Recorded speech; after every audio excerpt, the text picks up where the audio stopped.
اسی وقت کو مشرکین مکہ جو ہے اپنی ذاتی ضروریات کے لیے یا ذاتی فائدے کے لیے آگے پیچھے کر دیتے تھے۔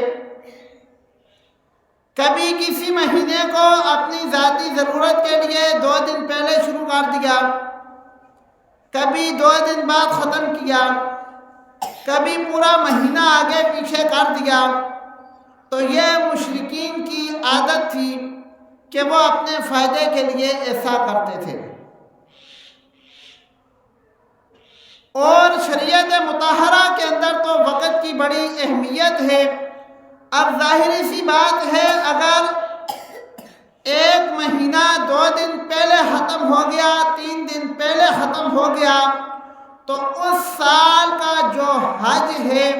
وہ بھی 3 دن پہلے ختم ہو جائے گا یا 3 دن بعد شروع ہوگا۔ اس سال کا جو عید الفطر کے احکامات ہیں ان کا دن اللہ رب العالمین نے کوئی اور رکھا ہے، لیکن اگر ہم یہ دنوں کا یا مہینوں کا ہیر پھیر کر دیں گے تو یہ وقت آگے پیچھے ہو جائے گا اور ہم عید اس دن کریں گے جس دن عید نہیں ہوگی۔ تو یہ انتہائی مبغوض ترین عمل تھا جو شریعت محمدی صلی اللہ علیہ وآلہ وسلم سے پہلے ہوا کرتا تھا۔ اور جب آپ صلی اللہ علیہ وآلہ وسلم کی بعثت مبارکہ ہوئی تو تاجدار مدینہ صلی اللہ علیہ وآلہ وسلم نے حجت الوداع کے موقع پر ان تمام شکوک و شبہات کو دور کر دیا، اور آپ صلی اللہ علیہ وآلہ وسلم نے حجت الوداع کے موقع پر فرمایا تھا، ان الزمان قد استدار کہیت یوم خلق اللہ السماوات والارض، کہ زمانہ گھوم پھر کر واپس ایسی ہی حالت میں آج آ گیا ہے جیسا اللہ رب العالمین نے جس دن زمین اور آسمان کو پیدا کیا تھا اس دن جیسے وقت تھا، جو تاریخ تھی، آج زمانہ ویسے کا ویسا ہو گیا ہے۔ اس کے بعد تاجدار مدینہ صلی اللہ علیہ وآلہ وسلم فرماتے ہیں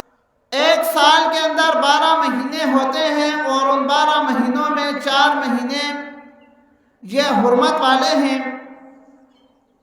ذوالقعدہ، ذی الحجہ، محرم اور رجب جو جمادی الاخری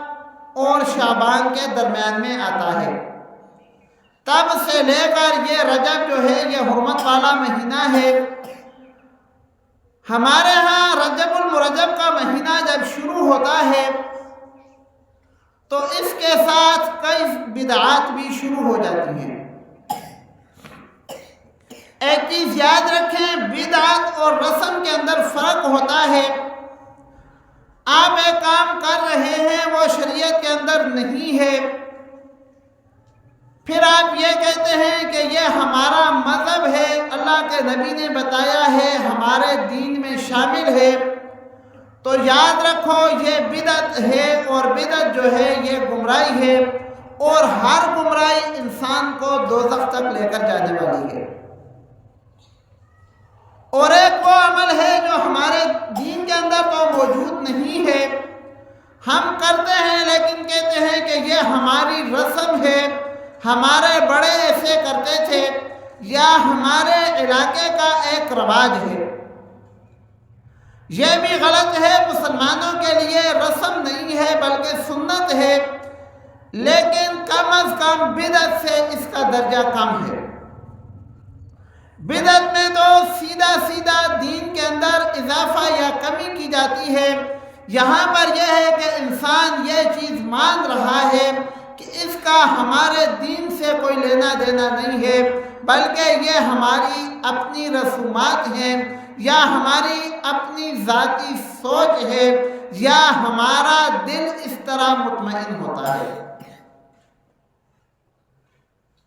تو اس کو پھر رسم کہیں گے، رواج کہیں گے، یہ بھی غلط ہے۔